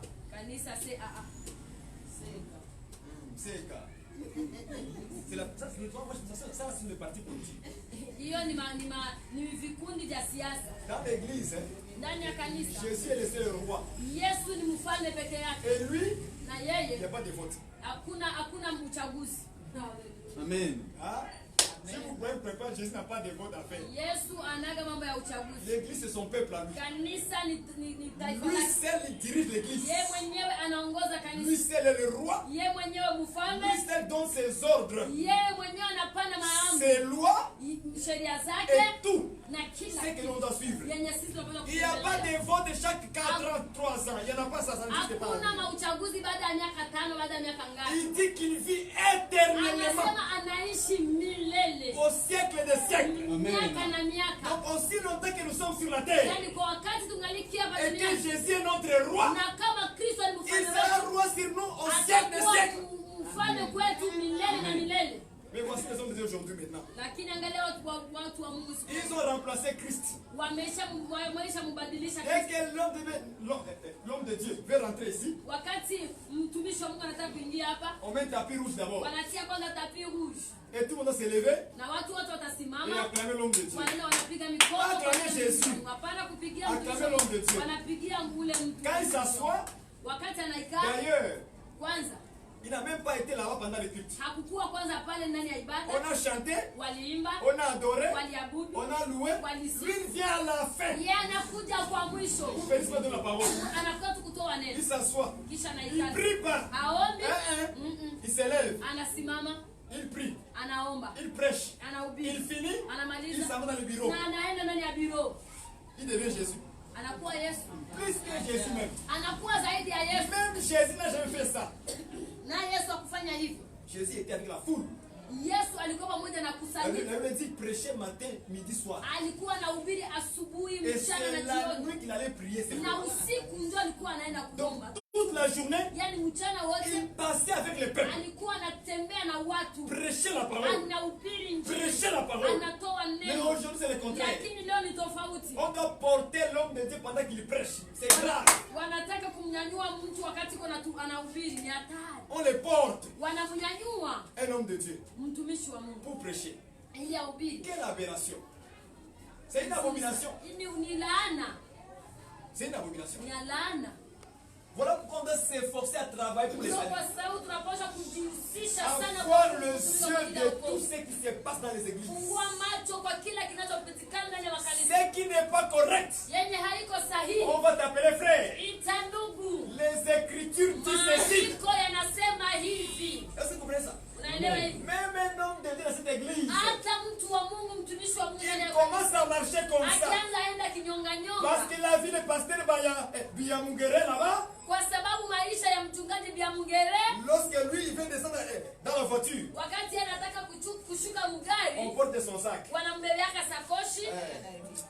Il faut qu'on porte son sac. Ah, pasteur, tout le monde doit Baba porter pasteur. mchungaji, watoto wanashutama, wanabeba sakoshi. Et lui, il est là, oui, mon fils. Mama leo, Mon fils, mwanangu, mon mwanangu, fils. mwanangu. Non, non, non. Ça, c'est l'orgueil. Hapana, hiyo ni kiburi. Ça, c'est Amen, l'orgueil. hiyo ni Amen. kiburi. Est-ce qu'on voit ça? On doit briser ça. Tunapaswa tuvunje. On doit être simple. Tunapaswa kuwa On doit kawaida. être serviteur du peuple. Tunapaswa kuwa watumishi wa watu. Parce que les disciples aussi avaient ce même problème. Kwa sababu mitume pia walikuwa na hii tatizo. Ils ont posé la question à Jésus. Wakamswali Kristo. Seigneur, Bwana, qui est le plus grand parmi nous ici? nani ndio mkubwa Il a dit, katikati? le plus grand parmi nous, Katikati yenu mkubwa. c'est celui qui doit servir les autres. Ni yule ambaye atakayetumikia Donc wengine. c'est à moi, pasteur, Yaani ni mimi de mchungaji, porter ton sac. nibebe De sakoshi porter yako. ton sac. Nibebe sakoshi yako. C'est le contraire qu'on fait aujourd'hui. Leo nimekuwa tofauti Selon les enseignements kutokana na de maandiko Jésus. ya Kristo. Donc si c'est moi qui est le plus grand, Kama mimi ndio mkubwa, je dois t'ouvrir la porte de la voiture. lazima wewe nifungulie mlango wa gari. Est-ce qu'on voit ça? Mais on fait le contraire aujourd'hui. Lakini tunafaa tofauti leo Dès qu'il arrive à la porte, Akifika tout le monde mlango, court. watu wote Celui qui wanakimbia. doit ouvrir la porte, Mimi ndio l'autre nafunga porte de mlango, l'eau, mwingine l'autre analeta un sac. maji, mwingine Et analeta lui il vient sakoshi. main vide. Na yeye anakuwa mikono Et puis il est wazi. là. Mon fils. Mwanangu. Mon fils. Voilà. Dieu te bénisse. Ça c'est de l'orgueil inutile. Hiyo ni kiburi ya bure. Mais Jésus a fait quoi? Kristo alifanya Il nini? nous a montré un exemple. Alituonesha Il mfano. dit, si moi le maître, Akasema kama mimi le Bwana, Seigneur, niko Bwana. je vous lave les pieds. Il dit, Ninawaosha vous aussi. ninyi pia. De même. Fanya hivyo hivyo. Amen. Tu as dit un pasteur laver que les pieds. Mshakaona mchungaji anawakosha watu miguu. Ah. Mais aujourd'hui, Lakini c'est leo lui qu'on doit nettoyer les pieds. yeye ndio anaanzaka mpanguzia mpanguze. Est-ce que vous comprenez ça? C'est le contraire qu'on fait aujourd'hui avec les Écritures. Tofauti ambao wanafanya leo na maandiko. C'est le complètement contraire de l'évangile. Tofauti na maandiko. Voilà pourquoi les églises sont pourries. Quand je rentre, tu vois la pourriture dedans. Ndio kwa sababu makanisa imeoza. Et les gens me disent, frère, comment toi tu vois ça? Je dis, mais Na watu wanaambia sasa demain dans la unaona. prière, dans la parole, tu veux, toi, tu vas voir. Wewe tu utaangalia tu tembea ndani ya neno utaviona. Tu vas voir tout est déjà là. Utaviona na kama Jésus n'est pas ici. Kristo hayupo hapa. C'est simple. Ni rahisi sana. Très simple. Ni rahisi. Lorsque tu es dans la parole, Ukikuwa ndani ya nous neno. tous on était comme ça aussi. Sio wote tulikuwaga hivyo. Mais c'est la grâce de Dieu Lakini ni neema ya Mungu qui nous a ouvert les yeux. ambayo ilitufungua macho. Mes enfants, Ng'ombe watoto. là, Pale. à côté, Mko pembeni. complètement à côté. Pembeni kabisa. Voilà pourquoi on doit travailler pour les saluts. Na ndio sasa tunapaswa kutumika kwa hiyo. Vérifier tout ce qui se passe dans les assemblées. Chunguza kile kinacho Ce qui n'est pas correct selon la parole, il faut yenye condamner. haiko sawasawa na neno la Mungu kataa. Il faut dire non, ici non. Pinga, nasema hapa La hapana. Bible dit ceci. Biblia inasema hapa hivi. On doit vivre dans le respect les uns les autres. Tunapaswa kuishi kwa kuheshimiana sisi kwa C'est sisi. simple que ça. Ndio tu hiyo tu kidogo. Que personne ne se lève Basi watakayejinua au-dessus des autres. juu ya wengine Mais wote. que chacun puisse servir l'autre. Lakini kila mmoja atumikie Et Mungu. c'est comme ça qu'on va progresser dans la foi. Na ndio utakavyoendelea katika imani. Est-ce que vous voyez ça? Amen. Voilà. Juste en respectant la parole de Dieu, ce que Dieu dit. Kwa kuheshimu tu neno la Mungu ile ambayo Respecter les hommes de Dieu kuheshimu watumishi wa dans Mungu. le respect mutuel. Katika Comme lui aussi doit me respecter. En tant qu'un enfant de Dieu. Et vous verrez que Dieu va vous bénir. Est-ce que vous voyez ça? Amen. Ouais. Vivons dans l'amour du Seigneur. L'amour véritable. Pas l'amour hypocrite. Hein? Moi je n'aime pas ça. Nous chez nous on condamne ça. C'est l'amour véritable. Tu te sens, ça c'est mon frère. Et en plus, les frères dans le sang. J'aime ça. Dans le sang. Dans le sang. Dans le sang vraiment. Mais quel sang? Le sang de Christ. Ce sang-là est un lien fort. Plus que le sang dans la chair. Est-ce que vous voyez ça? Amen. Parce qu'avec un frère en Christ, un frère dans le Seigneur, avec lui, même si nous mourons aujourd'hui, on va se voir là-bas. Mais mon frère dans la chair, s'il est dans le péché, s'il ne croit pas en Jésus, s'il meurt aujourd'hui, on se verra plus avec lui. C'est fini. Parce que le sang dans la chair n'est pas fort. C'est le sang de Christ qui est fort. Qui nous lie jusque dans l'éternité. Tu dois aimer ton frère dans le Seigneur plus que celui qui est en dehors. Est-ce que vous voyez ça? Tu dois l'aimer plus. Plus encore. Sans oublier bien sûr nos familles biologiques. Il faut les aimer aussi. Mais l'amour qu'on doit les aimer, c'est quoi? C'est la parole de Dieu. C'est Jésus-Christ. Est-ce que vous voyez ça? Pour qu'ils viennent aussi être parmi nous. Voilà l'amour qu'on doit les amener. Aimez-nous les uns les autres. C'est comme ça que les gens dehors verront que nous sommes des disciples de Christ. Ça c'est la parole que Jésus a dit. Mais aujourd'hui, quand tu rentres maintenant dans une église, c'est la haine, manque de pardon. Ça nous on condamne ça. On doit arrêter toutes les activités. Nous on fonctionne comme ça. Lorsque dans l'église il y a les on dit les hommes, on se rencontre entre hommes de Dieu. On dit non, ça ne marche pas cette année-là. Cette année ça ne marche pas. On doit arrêter toutes les activités. Prier, jeûner, on arrête ça. On doit créer une réunion de l'église. On doit se parler ouvertement et chercher d'où est venu le problème. Qui a amené ce genre de monde dans le groupe? Amen. Est-ce que vous voyez ça? Amen. Mais oui, on peut venir prier ici. Tandis qu'il y a 4 et 5 qui ne s'attendent pas. Dieu ne va jamais écouter ça. Parce qu'en Israël, une seule personne qui avait la lèpre, juste la lèpre, c'est une seule personne. Dieu frappait tous les camps d'Israël. Juste une personne. Est-ce que vous voyez ça? Donc une personne peut bloquer tout le monde. Vous comprenez ça? C'est très profond ce que Dieu a montré dans la Bible. Alors qu'est-ce que Dieu disait? Il dit prenez celui qui a la lèpre, jetez-le hors du camp pour ne pas souiller tous les camps. J'aime ça. Pour ne pas souiller tous les camps, il faut prendre cette personne-là et le mettre dehors. Paul a interprété ça. Il dit ceci. On peut avoir des relations avec tout le monde. Mais si c'est lui qui se nomme frère, il est dans l'idolâtrie, c'est un calomniateur, c'est un voleur. Il dit celui-là, il faut l'ôter au milieu de vous. Il faut l'enlever au milieu de vous. Il faut le mettre hors du camp pour se repentir d'abord. Parce que s'il demeure au milieu de nous, il va nous contaminer. C'est la lèpre spirituelle. Ile ndio ukoma wa kiroho. Tout est dans la Bible. Yote katika maandiko. Est-ce que vous comprenez ça? Amen. Voilà pourquoi on nous appelle des saints. Ndio kwa maana wanatuita watakatifu. Parce qu'on vit selon la parole. Kwa sababu tunaishi sawa na La neno. parole nous lave. Neno la Mungu linatutakasa, Il nous purifie. linatuosha. Ouais. Et quand il y a des poisons, la Na lèpre qui kama rentre, wanakuwa masumu ile ambayo ni ukoma on doit inaingia, voir les gens qui ont les yeux pour voir. tunapaswa kuona kwa sababu na watu wanakuwa na macho ya kuona. Dada Judith, Stella Judith.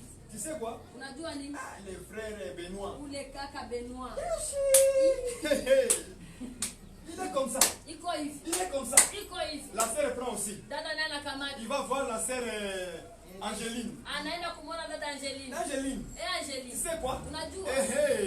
Le frère Benoît, Frère Benoît. il est comme ça. Iko hivi. Elle ajoute Anaongeza les tomates, na tomate, sucre na kachumvi, et le na sel. sukari na pilipili. Tout. Yote.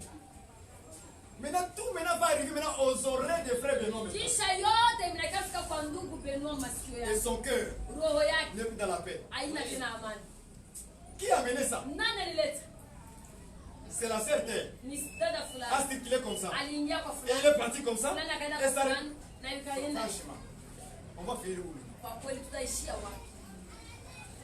Et ça détruit l'église comme ça. Na inaharibu kanisa Donc hili. la lèpre a circulé dans Yaani l'église. ukoma ulitembea ndani ya Et kanisa tout le monde sont des na lépreux. watu wote wakakuwa wenye Tout le ukoma. monde sont malades. Watu wote wakaumwa Tout le monde ukoma. dans le péché. Wakaingia ndani ya Sans dhambi. les savoir comment c'est Bila rentré dans le temps. kujua gisi walivyoingia ndani Parce ya que dhambi.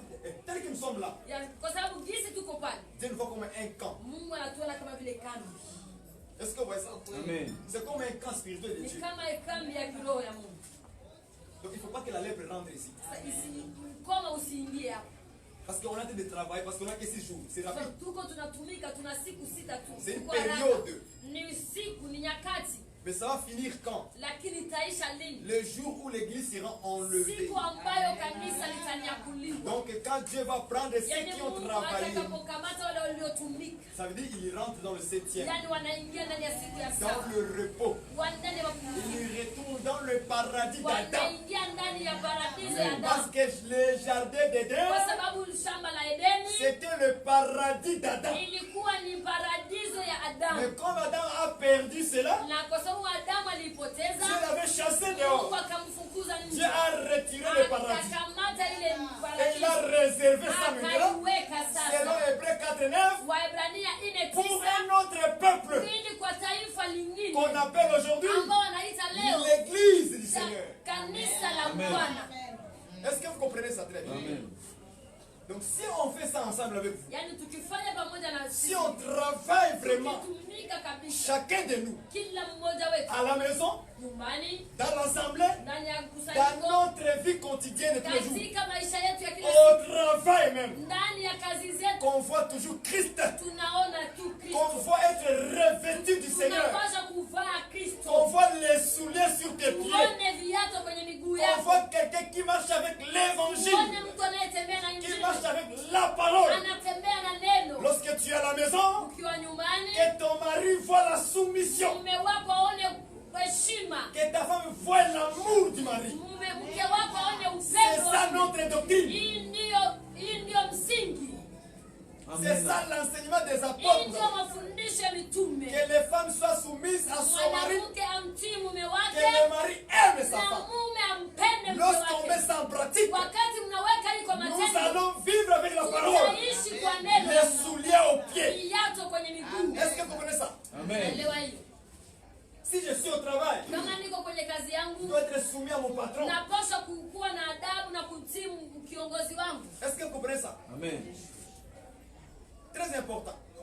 On doit aimer nos enfants, Tunapaswa kupenda watoto wetu aimer les voisins, na kupenda majirani, pour les montrer l'amour de Christ, ili kuwaonesha upendo wa Kristo, l'amour de Dieu envers eux. upendo wa Mungu Parce kwao. que Dieu passe aussi Kwa par sababu nous pour Mungu sauver. anapita ndani yetu ili kuokoa. Est-ce que vous comprenez ça? Amen. Très important. Ni ya muhimu. Ayez les souliers à vos pieds. Muwe na viatu kwenye Ne miguu. marchez pas les pieds nus. Msitembee bila viatu.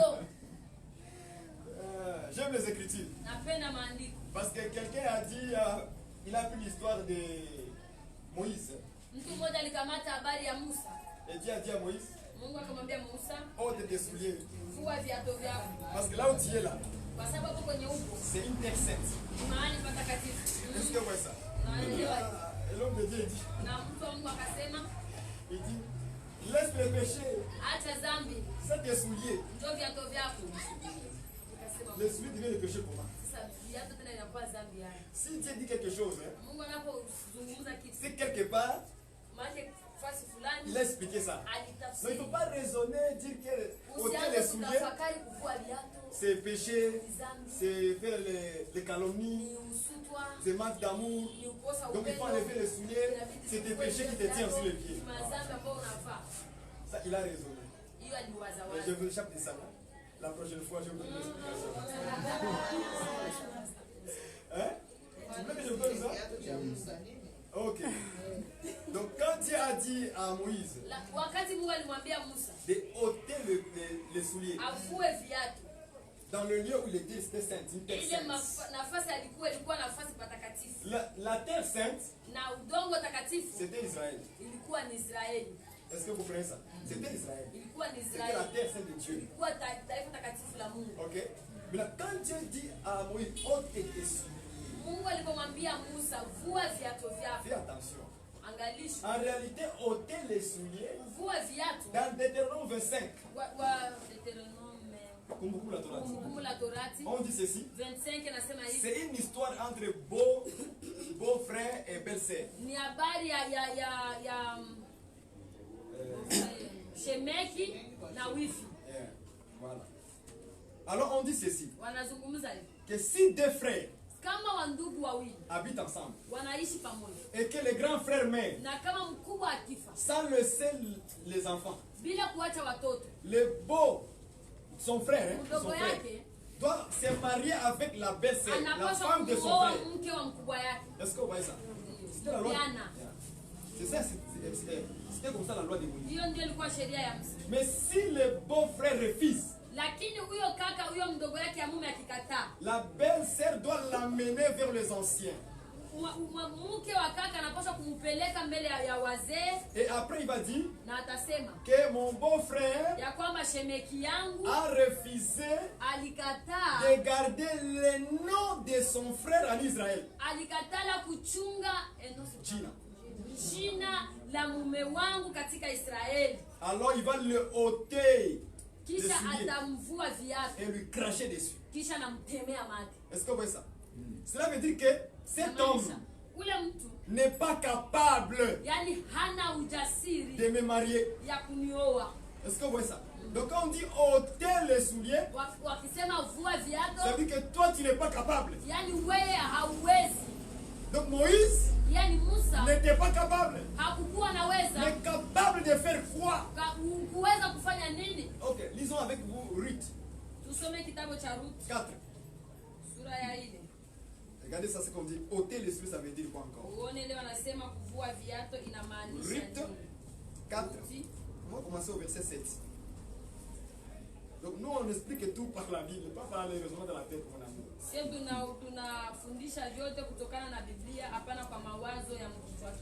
Voilà. On commence au verset 7 jusqu'à 8 ou 9 comme ça. Vous allez voir ce qu'on dit par ôter les souliers.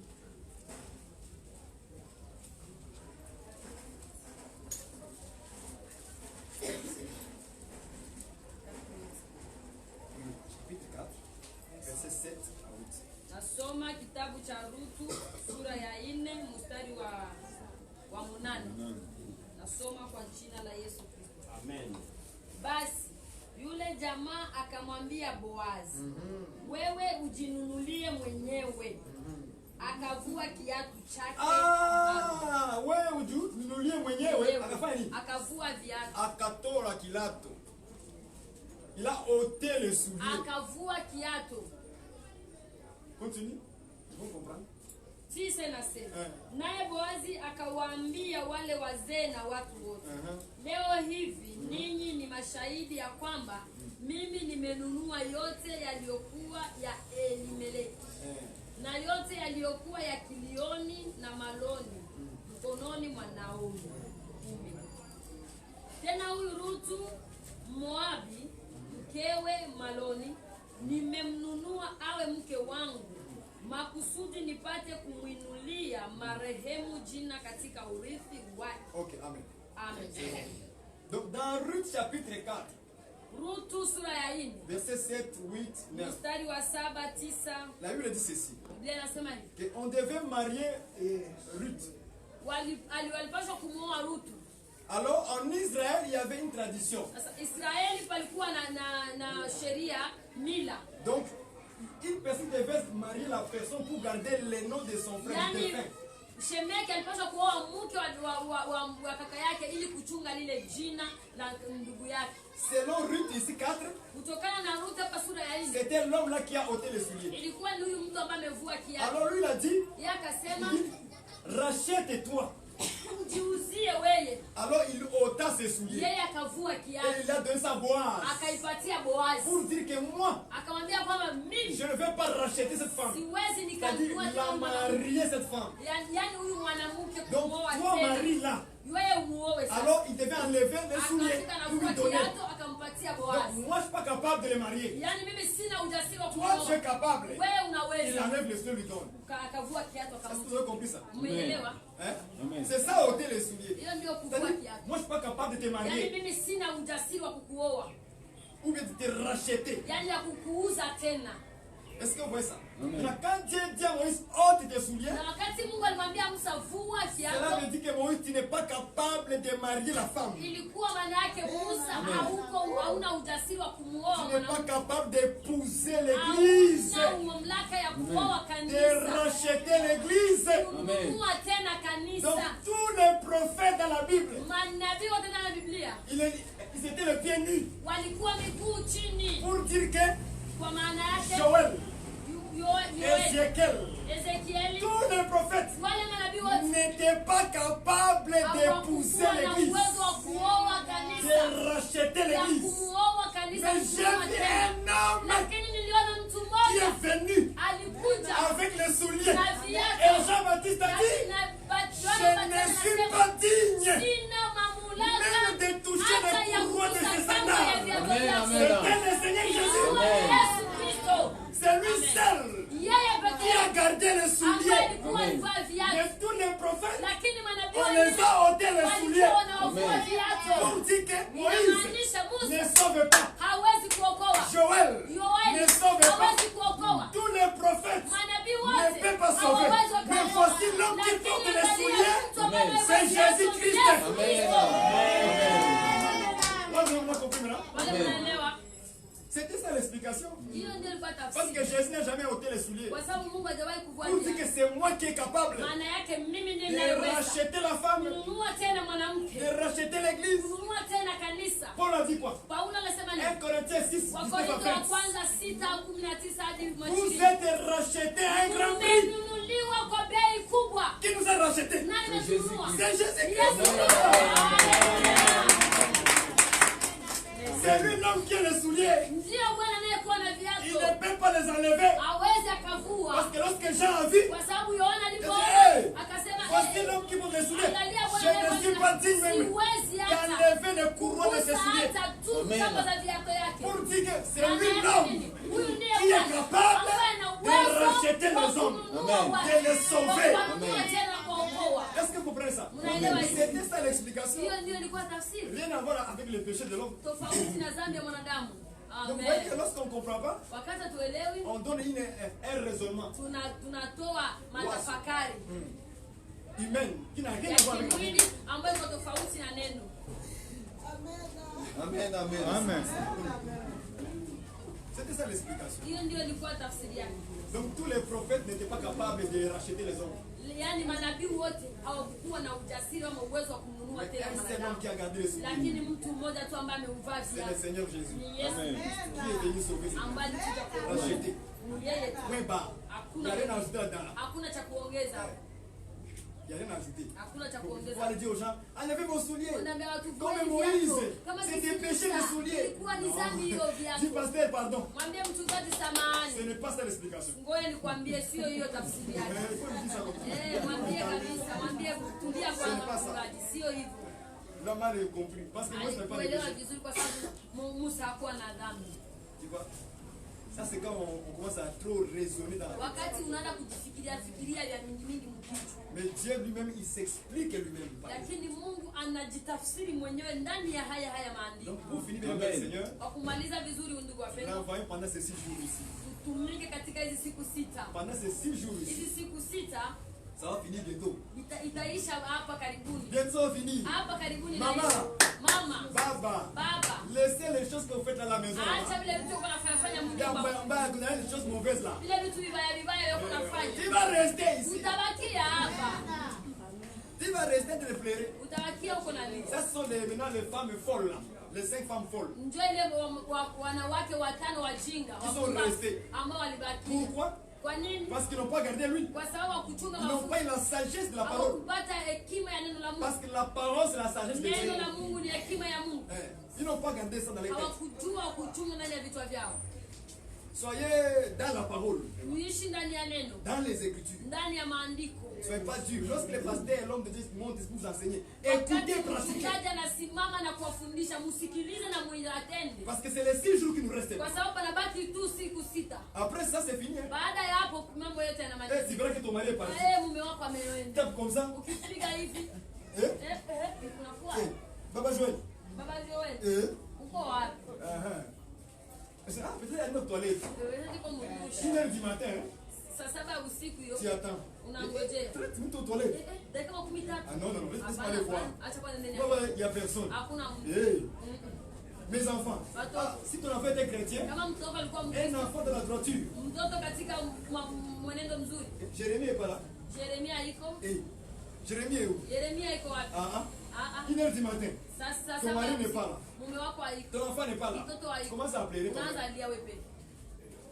Qu'est-ce qui s'est passé? Tu appelles au téléphone. Le pasteur. L'évangéliste. Ça sonne. Ça sonne. Ça sonne. Personne ne répond. Peut-être qu'il est parti au travail. Il est en train de payer midi ou 1h. Tu appelles encore. Ça sonne. Ça sonne. Il n'y a personne. Non. Je vais le voir chez Mchungaji. Tu t'en vas là-bas. Tu trouves que Mchungaji, il n'est plus là. Sa femme est en train de pleurer aussi. Avec les enfants. Vous devenez sérieux. Dans le quartier, on commence à pleurer. Où est mon enfant? Où est mon mari? Où est ma femme? Ils sont déjà partis. Ils sont déjà partis. Et toi tu es resté. Pourquoi tu vas rester? Parce que tu n'as pas travaillé. Tu n'as pas travaillé. Mais dans Hébreux 4:10, Paul dit ceci. Efforcez-vous d'y entrer. Je sais. Il dit efforcez-vous. Donc pour la vie éternelle, on se bat. C'est travailler. Il faut travailler. Il faut travailler. Parce que lorsque tu travailles, on travaille physique là. Mais tu travailles vraiment. C'est la même chose avec la vie chrétienne. On doit travailler. Amen. On doit travailler. Arrêtons de blaguer avec la vie en Christ Jésus. Ce n'est pas de la blague. Ce n'est pas donner, vous allez recevoir. Non, c'est pas ça. Ça, c'est l'évangile des bébés. Oui, les gens qui sont au lait. Un homme fait, qui vit dans la parole, n'a pas besoin de ces choses-là. Il a besoin de plaire d'abord à Dieu. Est-ce que vous voyez ça? Il plaît à Dieu. Donner pour moi c'est facile. Ou donner on donne. Si l'homme de Dieu organise un séminaire ici, et tu demandes de collecter quelque chose pour faire cette journée-là, pour moi ce n'est pas un problème. Je donne. Si jamais je donne, c'est facile. Parce que je sais que c'est pour la gloire de Dieu. Mais les bébés, il faut les prêcher, même les mensonges. Donnez ces bouteilles de l'eau qui vont venir Dieu. Et il croit à ça vraiment. Et il avait son bouteille d'eau. Il met ça dans le panier. Oh, là-bas chez nous, on a trompé cette personne par un faux prophète. Il vient dire ceci aux gens. Il dit, C'est lui qui va donner seulement $1000. Mwenye atatoa tu $1000. Cette année, Hii mwaka Dieu va ajouter 2000. Mungu anaenda kuongeza mpatia $2000. Et puis le prophète maintenant dit lui-même, Na ule nabii anasema hivi, j'ai seulement besoin de 10 personnes. niko tu na haja ya watu 10. 10, 17. Watu 10. Donc 10 personnes Watu 10 fois 1000. Ufanye kwa 1000. 10 000, hein? Donc il va récolter 10 000 sur vous. Manake anavuna $10,000 kwenu. Et lorsque les gens ont entendu ça, Na watu waliposikia ils hivyo ont couru vite. walikimbia. Ils ont pris tout leur argent dans les comptes. Wakamata kufranga wao wote mmakonti. Et déposé ça 1000, 1000, Wanaenda 1000, kwa 1000, $1000. Et après, les mêmes jours là, Na ile siku il a disparu à l'hôtel. akapotea na kuhoteli haiko. Les mêmes jours, Akanyafulia. j'ai regretté. Nilihuzunika Et sana. la sœur est venue me dire, Na dada Frère akaambia Barouani, kaka barua. le pasteur là, Ule il mchungaji nous a eu. alitupata. Il dit comment ça? Anaambia J'ai pris tous les pains que j'ai pendant la semaine. aseme nilikamata kila mkate ambao nilikuwa nayo mwaka. Tout ça j'ai donné. Yote nikamata. Aujourd'hui maintenant, Hivi sasa j'ai même pas l'argent pour payer le loyer. sina hata franga kulipa nyumba. J'ai dit, mais ma sœur, toi aussi. Nikamwambia ndugu yake. Quel est le na manque wewe d'intelligence? ukosefu wa akili gani? Réveillez-vous un peu. Ujiamshe kidogo. Dieu ne fonctionne pas comme ça. Mungu hatumiki hivyo. Voici comment Dieu fonctionne. Angalia Mungu anavyotumika. Lorsque tu donnes à Dieu, Wakati unampa Mungu, Dieu ne donne pas. Mungu akupi. Vous ne comprenez pas ça? Hamjui hivyo? Dieu ne donne pas. Mungu akupi. Au retour, donne rien. Mungu akupi kitu. Parce que l'écriture dit ceci. Kwa sababu maandiko yanasema Que celui qui donne par intérêt, ule anayetoa kwa ajili ya kufaidika, c'est une kwa mauvaise, faida c'est yake une mauvaise personne. ni mtu mbaya. Selon Dieu. Selon. Donc quand il donne, unapotoa ne passe même pas. usifikiria Ça hata veut dire, kama ulitoa. ne pense que Dieu va me donner encore 10 000. Usiende kutafakari Quand il donne pour intérêt, ukitoa kwa Dieu faida ne te donne plus. Mungu akupi. Est-ce que vous voyez ça? Mais lorsque tu donnes et tu oublies, Lakini unapotoa ah, kwa Dieu aime les sahau, gens comme ça. Mungu anafurahia hivyo. Là maintenant, il se souvient de toi. Anakukumbuka hapo. Est-ce que vous voyez ça? Amen. Parce que Corneille aussi donnait le monde. Kornelio naye alikuwa anatoaka. Maintenant, il me dit ceci. Biblia inasema hivyo. L'ange a apparu chez Corneille dans la Malaika vision. akamtokea Kornelio ndani ya maono, Et puis il a dit akamwambia que Dieu se souvient de ton nom. J'aime aseme ça. Mungu ameikumbuka sadaka yako. Mais pourquoi? Kwa nini? Parce que lorsque Corneille donnait, Kwa sababu wakati Kornelio il ne pensait pas que Dieu hakuwa donne au anatafakari retour. kama Mungu Non, atamlipa. non. Hapana. Il laissait ça comme ça seulement. Alikuwa anaachia Avec un cœur. kwa moyo Il tena. donne seulement. Anatoa. Il donne seulement. Anatoa. Mais alors Dieu lui maintenant, il gardait ça en lui. Sasa alikuwa anamwekea ndani Est-ce que vous yake. voyez ça? Amen. Ça c'est un homme fait. Hii ndio mtu ambaye amekomaa. Un homme qui est dans la parole. Mtu ambaye yuko ndani ya neno. Instruit dans la parole. Anakomaa ndani ya Qui neno. marche dans la parole. Anatembea ndani Lui ya quand neno. il donne, Anajua il ne passe pas au retour. kutoa au fikiri. C'est pour la gloire de Dieu. C'est pour la gloire de Dieu. C'est pour la gloire de Dieu. Maintenant, Dieu maintenant se souvient maintenant de Mungu tout ce que tu anakukumbuka fais. kwa kila kitu ambacho amefanya. J'aime ça. Napenda hivyo. Jésus a dit ceci. Jésus a dit, Yesu alisema, lorsque ta main droite te donne, wakati mkono wako wa kuume unatoa, que la main gauche ne le sache pas. mkono wa kushoto usijue. Même si on peut l'expliquer dans la prophétie. Hata kama tuitafsiri katika unabii. Je ferai dans ça. Je mets ça d'abord dans l'exhortation. Nafunga pale naitia katika kusii. Oui, parce qu'il y a des gens qui donnent, Kwa sababu kuna watu wakati wanatoa, ils donnent cette main ici comme ça, wanatoa hivi et la main gauche. na hii mkono. Ça parle beaucoup. Nasema vingi. Est-ce que vous voyez ça, c'est pas bien? Hiyo sio vizuri. Non, non.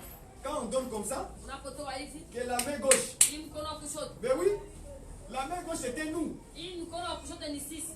Nous les nations. Sisi mataifa. Et la main droite, Na mkono wa kulia c'était Israël. ilikuwa ni Israeli.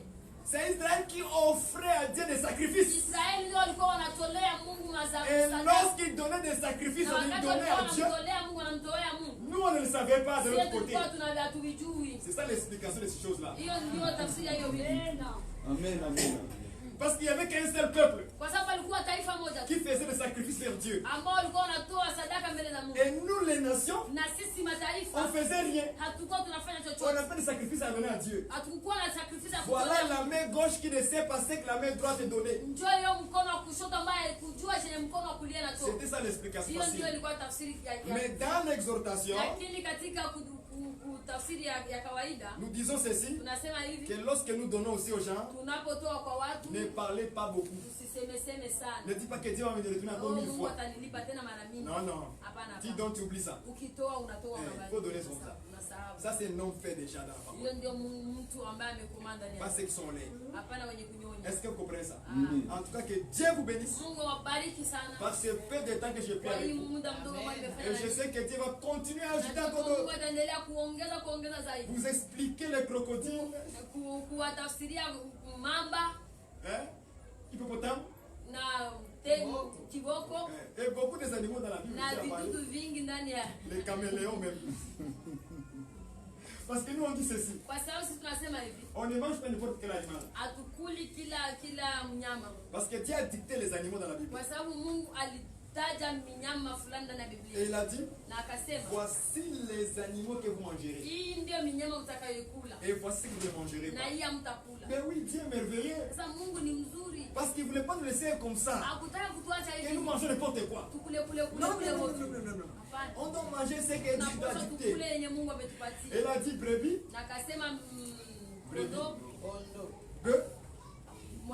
Ngombe. Et puis chèvre. C'est ça qu'on doit manger. Après, il a cité les animaux qu'on ne doit pas manger. Même les cochons. Non, on ne mange pas ça. Parce que c'est écrit comme ça. Tu ne mangeras pas les porcs. Pourquoi? Parce que les porcs, ils ruminent. Mais il n'a pas de sabots. Il n'a pas de sabots. Il n'a pas de sabots. Est-ce que vous comprenez ça? C'est ça la raison pourquoi on ne doit pas manger ça. Ok. Et puis il a continué, il a cité les oiseaux.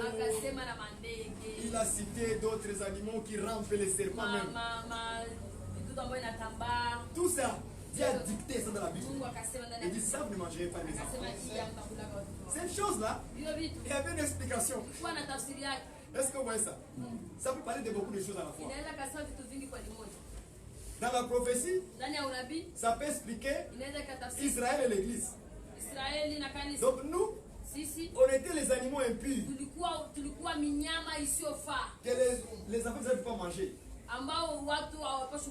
Est-ce que vous voyez ça? Et Israël, Dieu le veut comme les animaux purs qu'on peut manger. C'est comme ça que Dieu, il mangeait qu'Israël. Mais nous, il nous jetait. Ça c'est dans la prophétie. Deuxièmement, dans la prédication aussi, on peut dire que les animaux qu'on doit manger, qui est pur, c'est le Seigneur Jésus. C'est lui l'animal qu'on doit manger. Parce que Jésus, c'est le bœuf, c'est la brebis et c'est la chèvre. Amen, amen. Qui est pur. Oh, Jésus était pur. Il était sans péché. Et nous tous, on était impurs. Les animaux avec péché, on ne doit pas manger. Est-ce que vous voyez ça? Amen. Troisièmement, dans la prédication, lorsqu'on vous prêche, ce sont les animaux, l'animal qu'on vous présente. Mais les animaux sont purs et impurs. Donc il y a les enseignements qui sont impurs. Des fausses doctrines. Ce sont les enseignements impurs qu'on ne doit pas manger. Amen. Est-ce que vous voyez ça? Lorsque tu manges un faux enseignement, une fausse doctrine, c'est de la viande. Mais quel animal? Animal impur. Un faux enseignement. Parce que nous on dit ceci. Manger veut dire croire. Amen. Donc si tu crois à un faux enseignement, donc tu as mangé les caméléons. Donc tu as mangé les porcs. Or le porc est interdit pour nous. Est-ce que vous voyez ça? Amen. Mais tous ces animaux-là aussi peuvent signifier Jésus-Christ lui-même. Même l'animal impur, même les les cochons, même les caméléons, même le serpent, signifie Jésus aussi. Parce que parler d'impureté, c'est parler du péché. Donc ce sont les animaux qui portent le péché. Donc lorsque Jésus-Christ était venu, c'était le porc, un animal impur, que les enfants d'Israël ne devaient pas manger. Voilà pourquoi ils ont rejeté Jésus. Parce que lorsqu'ils l'ont regardé, ils ont vu le porc. Et ça c'est l'animal impur. Il nous a interdit de manger ça. Maintenant qui va manger ça? Ce sont les nations. C'est nous aujourd'hui. Nous sommes en train de manger le porc. Le porc est une bonne nourriture. C'est une bonne viande. Parce que lorsque Jésus a été rejeté, nous on l'a accueilli. On n'a pas refusé. On a compris que si toi tu rejettes ça, Israël, si tu rejettes ça, nous on va récupérer. Chez nous, le porc n'est pas mauvais. On va manger ça. Est-ce que vous comprenez ça? Ça, ce sont des os. Ça, c'est pour les grands. Il faut monter. Il faut grandir dans la parole pour comprendre. Donc, dans le même chapitre, je peux l'expliquer 3 façons différentes. Est-ce que vous connaissez ça? Amen. Mais pour vous exhorter, ne mangez pas n'importe quelle nourriture. C'est-à-dire ne mangez pas n'importe quel enseignement des gens dans la vie. Il faut vérifier si c'est la bonne viande. C'est caméléon ça. Il nous a interdit. Parce que ce que là, c'est pas vrai. C'est interdit dans la Bible. Est-ce que vous voyez ça? Amen. Amen. Si Dieu vous dit que on peut se marier avec des femmes, c'est un caméléon. C'est une nourriture mauvaise. Il faut refuser. Parce que nous, c'est une seule femme. Point barre. Dès que tu es marié avec une femme, c'est fini. Est-ce que vous comprenez ça? C'est ça la nourriture qu'on doit manger. C'est la bonne nourriture que Jésus a donnée avec les apôtres.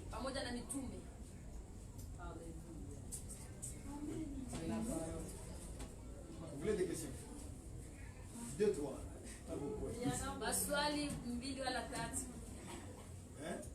Vous avez le travail. Moi, j'ai pitié de vous. Moi, je fais le travail. Moi, je suis à la maison. Mais j'ai pitié de vous.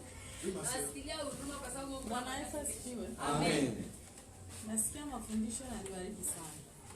Niko na ulizo. Kuna sehemu rafiki yangu anaabudia. Huyo rafiki yangu alikuwa na matatizo. Akaachika kwa kutoka kwa nyumba yake akaenda kwao. Sasa alienda kwao. Ikabidi hapo kwenye anaabudia kwa hiyo zehebu. Bakamwambia arudie. Yeye akasema mimi sitarudia mpaka Bwana nirudishe. Bwana naye akasema sitamrudisha. Lakini mwanamke wakati walimuita pare na marene wakamshauria akafika narudia kwake akaenda kwake. Ikabidi wakati alifika kwake mchungaji akasema hastahili tena kufanya huduma kanisani kwa sababu alipinga uongozi. Uongozi ulimwambia arudie kwake, hakurudie. Hatafanya huduma yoyote kanisani. Wakati aliacha kufanya huduma kanisani, anaenda kufundisha wakina mama nyimbo, bali msia aje wafundishe juu aimbe nao. Yeye anajikuta hana kosa. Lakini mchungaji akamtumia nota akasema hautaimba mpaka tuonane. Yeye anasubiri baonane. Wakati walionana mchungaji hakumwambia chochote. Kwanza hawakuonana, akimtafuta mchungaji anamkosa. Ilifika siku Jumapili tunaingia kanisani, yeye anaingia kanisani.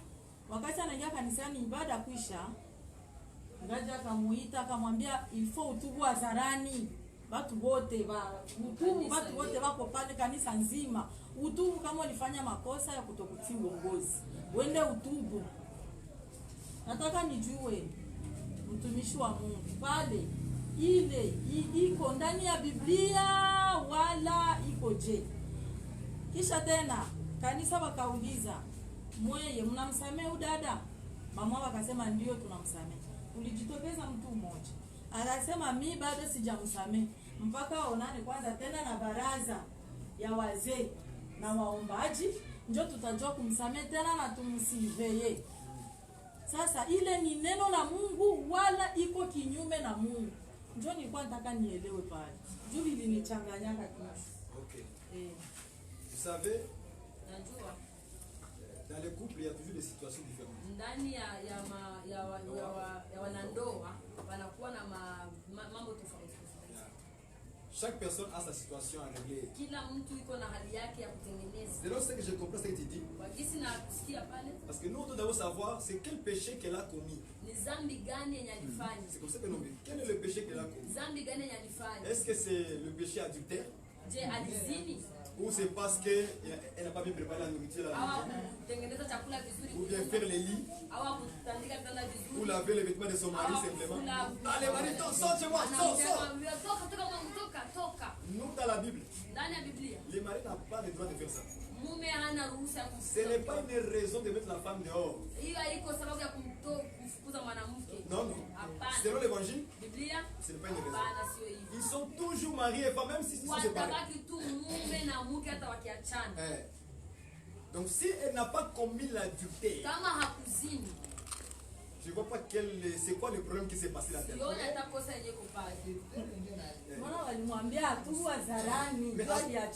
Elle va se repentir dans l'église. Quoi? Elle a manqué de respect aux hommes de Dieu. Elle a fait quoi? C'est tout. Tena ni mke wa mchungaji ndio alinaka kumwambia arudia, akasema sitarudia juu bakunyumba hawajui. Ifo mke muongee na familia kunyumba. Mke wa mchungaji akarudisha habari kwa mume wake, amekataa kurudia. Mchungaji naye akasimama madhabahuni akamtenga, akasema atamtenga. Ifo atengeneze hasara. On peut mettre quelqu'un à côté, écoutez. Unaweza tenga mtu.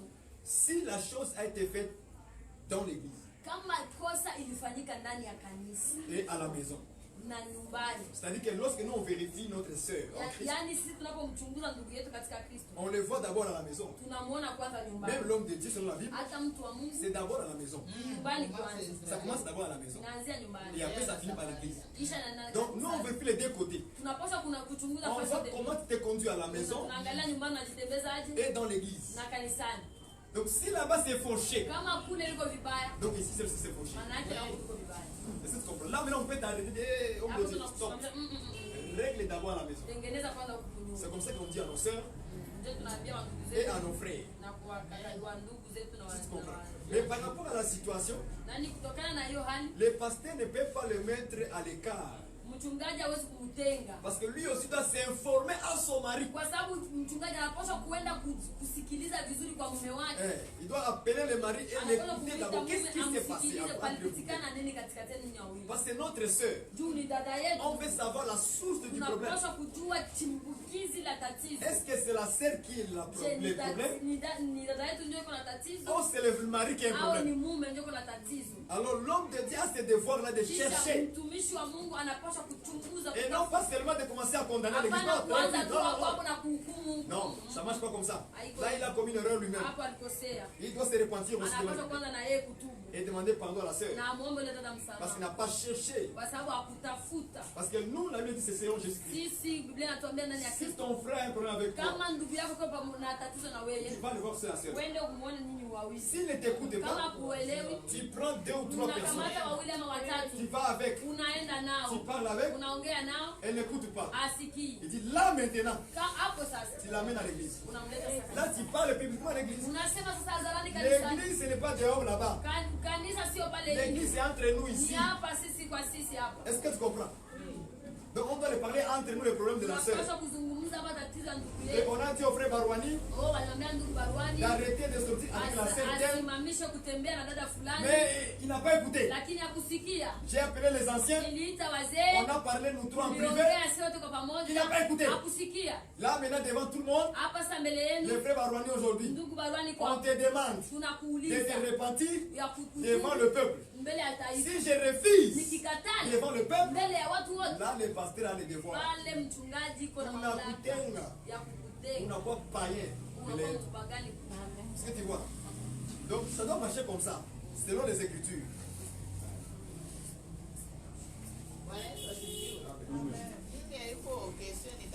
Nitakusaidia dada, kama vile ulisema pale, wakati unapokosa kanisani, kama mlikuwa hivi na Bwana wanakukonsewa kupata kusikia